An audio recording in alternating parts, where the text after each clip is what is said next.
ओम शांति। हमारा बाबा का पुराना चैनल जिस पर सेवा चलती थी वह डिलीट हो चुका है, इसलिए अब इस नए चैनल से सेवा प्रारंभ की है। इस चैनल को सब्सक्राइब करें। ओम शांति। ओम शांति। Good morning. 19 जनवरी 2022। मीठे मीठे बाबा की मीठी मीठी मुरली का मीठा मीठा मनन हम सब फरिश्ते मिलकर बाप दादा के साथ करते हैं। बाप दादा संदली पर बैठे हैं और हम सब फरिश्ते बाप दादा के सामने बैठे हैं। बाप दादा दृष्टि दे रहे हैं और वरदानों से भरपूर कर रहे हैं। बाबा बोले, बच्चों आज की मुरली से क्या शिक्षाएं ली? मीठे बाबा आज की मुरली बहुत प्यारी मुरली है बाबा। आज तो बाबा आपने सारी मुरली में हमें बहुत प्यारी प्यारी शिक्षाएं दी। एक एक शिक्षा अपने अंदर धारण करनी है बाबा। बाबा आज आपने कहा, मीठे बच्चे कार्य व्यवहार करते बुद्धि योग एक बाप से लगा रहे। यही है सच्ची यात्रा। इस यात्रा में कभी भी थकना नहीं। मीठा बाबा कितना प्यारा बाबा है। कितने प्यार से बच्चों को समझाते हैं कि बच्चे कर्म करो, कर्म योगी बनो, कि हर कर्म करते बुद्धि का योग एक बाप से लगाना है कि मैं कुछ भी कर रही हूं, मैं आत्मा इस देह द्वारा कुछ भी कर रही हूं, लेकिन मेरा बुद्धि रूपी जो झोली है ना, उसको भरने के लिए वो बुद्धि मेरी बाबा से लगी रहे। अगर मैं हर कर्म करने से पहले बाबा का आह्वान करती हूं, बाबा को बुलाती हूं, बाबा आ जाओ ये कर्म करें, तो वो कर्म जब हम करेंगे तो मेहनत नहीं करनी पड़ेगी उस कर्म में, और वो कर्म बिल्कुल अच्छे से होगा और सही होगा और उसका रिजल्ट भी बहुत अच्छा होगा।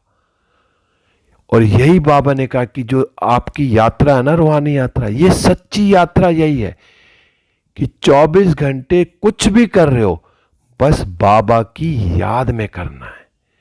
खाना खाना, खाना बनाना, कपड़े धोना, कुछ भी कर्म कर रहे हैं, हर कर्म बाबा को साथ लेके करेंगे तो इसका मतलब मैं रूहानी यात्रा पर रेगुलर हूं। कितना आसान कर दिया बाबा ने। दुनिया में तो यात्रा करने जाते हैं, 1 महीने के लिए भी यात्रा करने जाते हैं, कितना सामान ले जाएंगे और कितना कुछ पापड़ बेलने पड़ते हैं, और फिर आके महीने बाद ऐसे घर पे आते हैं, फिर वैसे के वैसे। लेकिन यहां बाबा ने हमारी 24x7 इंटू पूरा साल एक कितनी यात्रा करनी है। कोई थकावट नहीं, कोई बोझ नहीं, बस जो कर रहा हूं मैं वो बाबा की याद में करूं। तो वो हर कर्म बाबा की याद में करने से बिल्कुल हल्का भी होगा और वो कर्म का कोई भी फल खराब हो ही नहीं सकता। हर कर्म का फल अच्छा ही होगा और फिर कभी हम इस यात्रा में थकेंगे भी नहीं। चलते फिरते उठते बैठते बस बाबा की याद में चलते रहेंगे, थकावट का नाम ही नहीं, और हल्के हो जाएंगे, फरिश्ता बन के उड़ते हुए कार्य करेंगे। फिर आज बाबा ने प्रश्न में पूछा कि ब्राह्मण जीवन में उन्नति के लिए किस बात का बल चाहिए?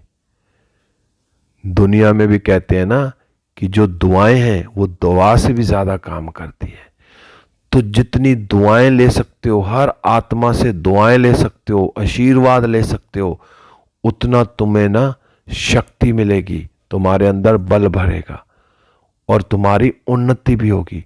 तो यहां भी बाबा यही कह रहे हैं कि बच्चे अगर ब्राह्मण जीवन में उन्नति के लिए किस बात का बल चाहिए, तो बाबा ने बताया कि अनेक आत्माओं की आशीर्वाद का बल ही उन्नति का साधन है। कुछ दिन पहले एक क्लास सुन रहा था मैं, तो उसमें भी यही कह रहे थे कि अगर तुमने आत्माओं से दुआएं ले ली ना, हर आत्मा से दुआएं मिलेंगी, तो वो तुम्हारे योग बल को भी बढ़ाएंगी और तुम्हारे विक्रम भी जल्दी से जल्दी विनाश होंगे। तो मैं आत्मा हर आत्मा से दुआएं लूं। और दुआएं कब मिलेंगी? दिल से दुआएं कौन देता है? जब उनका हम सहयोग देते हैं, उनका हर कहना मानते हैं। मुझे श्रीमत पर हर आत्मा का कल्याण करना है। तो बाबा भी यही कह रहे हैं कि बच्चे, अनेक आत्माओं की आशीर्वाद का बल ही उन्नति का साधन है। जितना अनेकों का कल्याण करेंगे। अब कल्याण क्या करना है? कल्याण तो जब ही होगा कि हर आत्मा को बाप का परिचय देना है। तो बाबा ने कहा, जो ज्ञान रतन बाप से मिले हैं ना, जो बाबा ने हमें ज्ञान रतन दिए, उनका दान करेंगे, उतना अनेक आत्माओं की आशीर्वाद मिलेगी। मनसा वाचा कर्मणा, कोई अगर वैसे भी नहीं सुनता तो उसको मनसा सेवा करनी है उसकी, कि हे भगवान, ये आत्मा भी आपका बच्चा है, इसका भी कल्याण हो, उसके प्रति शुभ भावना शुभकामना रखनी है। वो भी आत्मा सहयोगी बन जाएगी और फिर उनका भी आशीर्वाद मिलेगा। बाबा तो बच्चों को राय देते ना, बच्चे अगर तुम्हारे पास पैसा है ना तो सेंटर खोलते जाओ। कोई भी आदमी सेंटर खोले और साथ सेंटर खोले तो वो सेवा भी करे। अगर वो सेवा नहीं कर सकता, सेंटर खोल के किसी बहन को, किसी भाई को बिठा दे कि भाई ये जो हॉस्पिटल कम यूनिवर्सिटी खोली है ना, इसमें जाके अब सेवा करो। फिर उनसे जो है जिसका भी कल्याण होगा ना, उसकी आशीर्वाद जरूर मिलेगी। पेशेंट भी अगर हॉस्पिटल में जाता है ना और वो ठीक होके आता है तो वो डॉक्टरों को दुआएं देता है। तो यहाँ भी बाबा जो है रूहानी डॉक्टर है, और हम उनके कौन है? बच्चे। रूहानी डॉक्टर के बच्चे कौन? मास्टर रूहानी डॉक्टर बन गए। तो हमें भी सबका कल्याण करना है। फिर गीत चला, रात के राही थक मत जाना, सुबह की मंजिल दूर नहीं है। बाबा ने कहा, गीत का अर्थ तो बच्चों को आपे बुद्धि में आना चाहिए कि अब थकना नहीं है। जो ये हमारी यात्रा है, इसमें बिल्कुल थकना नहीं है। ये यात्रा प्रॉपर चलती रहनी चाहिए और दूसरों की भी आशीर्वाद लेनी है, तो औरों का भी कल्याण करना है। बाबा ने कहा, भगवान बाप के पास आत्माओं को जाना है। हम कौन है? सभी रूहानी राही हैं। तो हमें कहाँ जाना है? भगवान के पास। और कौन जाएगा? ये शरीर नहीं जाएंगे, ये 5 तत्वों का पुतला यहीं जल जाएगा।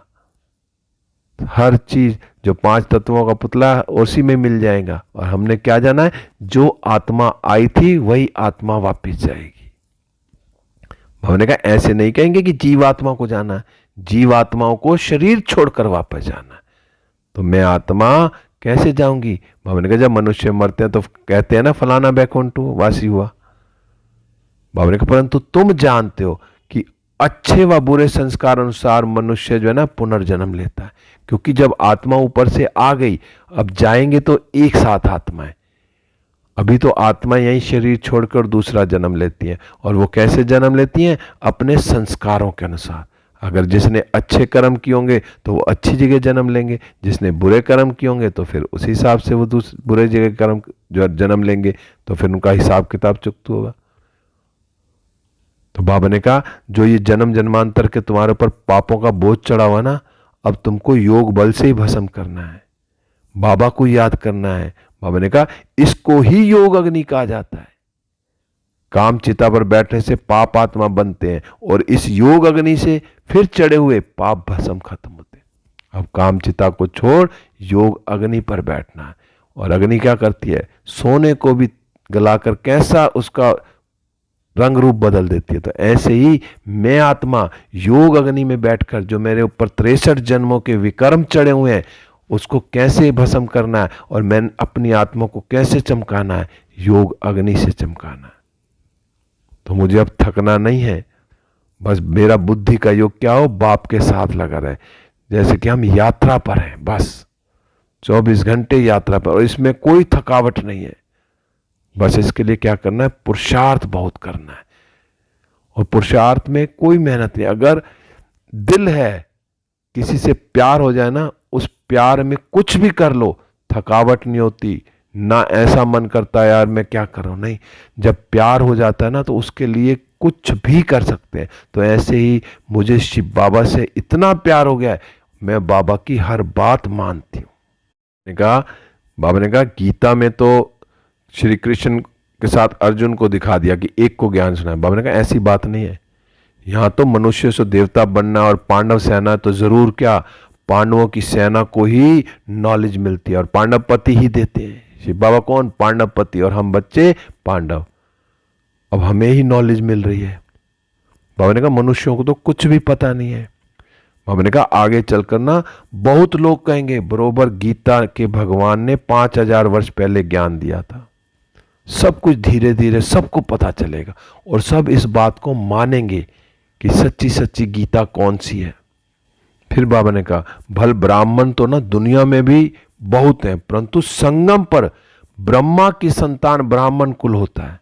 बाबा ने कहा वह यह नहीं जानते हैं कि यह नई बात है ना, मनुष्य समझते हैं इन्हों की ना शायद अपनी नई गीता बनी हुई है। मनुष्य तो अभी वही समझते हैं कि इनकी कोई अपनी गीता होगी, लेकिन बाबा ने पहले ही कह दिया कि ये मनुष्य सब एक दिन पहचानेंगे कि ये गीता कौन सी है, बहुत 5000 वर्ष पुरानी गीता जो ज्ञान सुनाया था। बाबा ने कहा यह तो तुम बच्चे जानते हो कि बाबा ही बाप राजयोग सिखला रहे हैं, हम सो देवता बन रहे हैं। कितनी ऊंची पढ़ाई पढ़ा रहे हैं भगवान कि हम राजाई स्थापन कर रहे हैं। इस समय बाबा के साथ मिलकर क्या कर रहे हैं, हम स्वर्ग की स्थापना कर रहे हैं।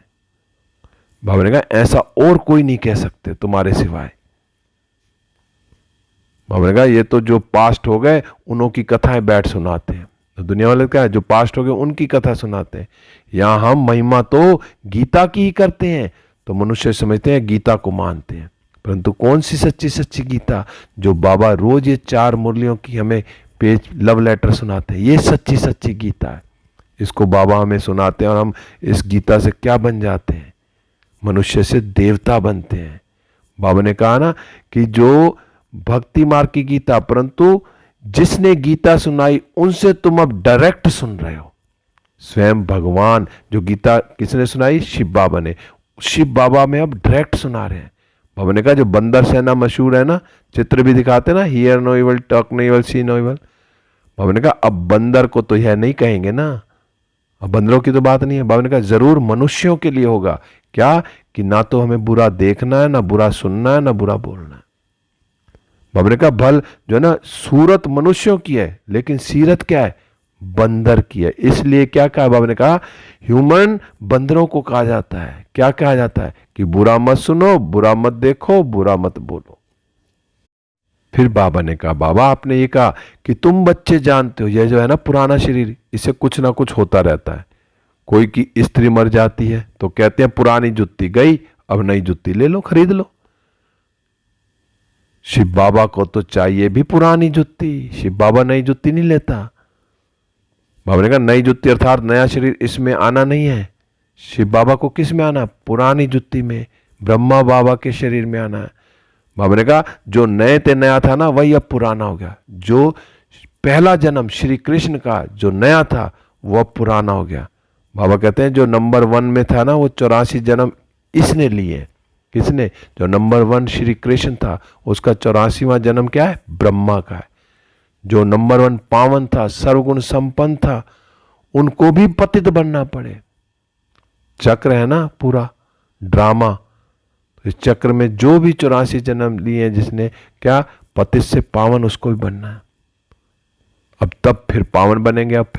अब शिव बाबा ब्रह्मा बाबा के तन में आए हैं, ब्रह्मा बाबा को भी पावन बनाने आए हैं और ब्रह्मा बाबा के थ्रू हम आत्माओं को भी पावन बनाने। बाबा ने कहा 84 जन्मों का हिसाब है। अब आप पे ही पूजे, आप पे जो है ना पुजारी बनते हैं। बाबा ने कहा यही जो नारायण है ना, यही नारायण की पूजा करते थे। पहले खुद पूजते थे और फिर यही नारायण नीचे उतरे तो अब यही नारायण जो है लास्ट में ब्रह्मा बाबा भी क्या नारायण की पूजा करते थे। एक बार लक्ष्मी नारायण का चित्र देखा, उसमें लक्ष्मी पाँव दबा रही है तो बाबा को अच्छा नहीं लगा, तो उन्होंने वो चित्र ही अलग कर दिया, नारायण को अलग कर दिया। बाबा ने कहा कोई एक की बात नहीं है। सतयुग में भी जो बच्चे पैदा होंगे ना तो वह भी क्या होंगे, प्रिंस और प्रिंसेस होंगे। तो वहां कोई एक नहीं होगा, एक प्रिंस और एक प्रिंसेस होगी। हमने कहा अब तुम बच्चों का बाप श्रृंगार कर रहे हैं, अब फिर श्रृंगार करके क्या करेंगे, वापस ले चलना है। इसलिए बाबा अभी श्रृंगार कर रहे हैं कि बड़े प्यार से श्रृंगार करा लो, संपूर्ण पवित्र बन जाओ, आराम से जाएंगे। नहीं तो बाबा तो कहता है मेरे को तो डंडे मार के भी ले जाना पड़ेगा। बाबा ने कहा जानते हो कि हम स्वर्ग के मालिक बन रहे हैं, पुनर्जन्म सतयुग में मिलेगा। तो कितना नशा चढ़ा रहे हैं बाबा, तो मैं कितना ऐसी जगह जाऊंगा। बाबा ने कहा तुम जानते हो कि बरोबर ऐसा अटल अखंड सुख शांति का राज्य था। तुम कोई को भी समझा सकते हो कि हम राजयोग प्रैक्टिकल में सीख रहे हैं, कि इस समय हम क्या कर रहे हैं, प्रैक्टिकल में राजयोग सीख रहे हैं। बाबा ने आज एक पेज बहुत अच्छा मुरली का चलाया, उसमें सारा क्लियर किया बाबा ने, एक एक लाइन पढ़ने की है। बाबा ने कहा कोई कहते हैं कि फलाने संत के पास गए हमको बहुत शांति मिली, परंतु ये तो हुई अल्पकाल क्षण भंगुर की शांति, करके 10-20 को मिलेगी। बाबा ने कहा जो भी जाएगा संत 10-20 को, पर यहां तो सारी दुनिया का सवाल है बाबा कहते हैं। और सच्ची सच्ची शांति तो कहां मिलेगी, सतयुग में ही मिलेगी। बाबा ने कहा जो सियाने बच्चे हैं ना, वे कल्प पहले मुआफिक अपना पुरुषार्थ कर रहे हैं। जो सियाने बच्चे हैं, जो कल्प पहले भी सतयुग में आए थे, अब भी आएंगे, तो वो अपना पुरुषार्थ कर रहे हैं। बाबा ने कहा कई तो नई नई गोपियों को घर बैठे एक बार ज्ञान मिलता है तो खुशी का पारा चढ़ जाता है। फिर बाबा के पास पूरा एक पैरा है कि कल ना बाबा ने कहा कल एक युगल आया था। अब बाबा ने उनको समझाया भी था कि बच्चे तुम बाप से बेहद का वर्षा नहीं लेंगे, आधा कल्प तो नरक में बड़े गोते खाए। बाबा उन युगल को समझा रहा है कि तुमने आधा कल्प तो बहुत गोते खाए, दुखी हुए, अपवित्र बने, तो अब ये विष को नहीं छोड़ेंगे। स्वर्ग का मालिक नहीं बनना, तो स्वर्ग का मालिक बनना तो पवित्र बनना ना जरूर। तो वो बोला बाबा ये तो बड़ा डिफिकल्ट है। बाबा ने फिर क्या कहा, बाबा ने कहा कि काम चिता पर बैठने के लिए जिस्मानी ब्राह्मण ने तुम्हारा जो हथियाला बांधा है, अब तुम ज्ञान चिता पर बैठ स्वर्ग के महाराजा महारानी नहीं बनोगे।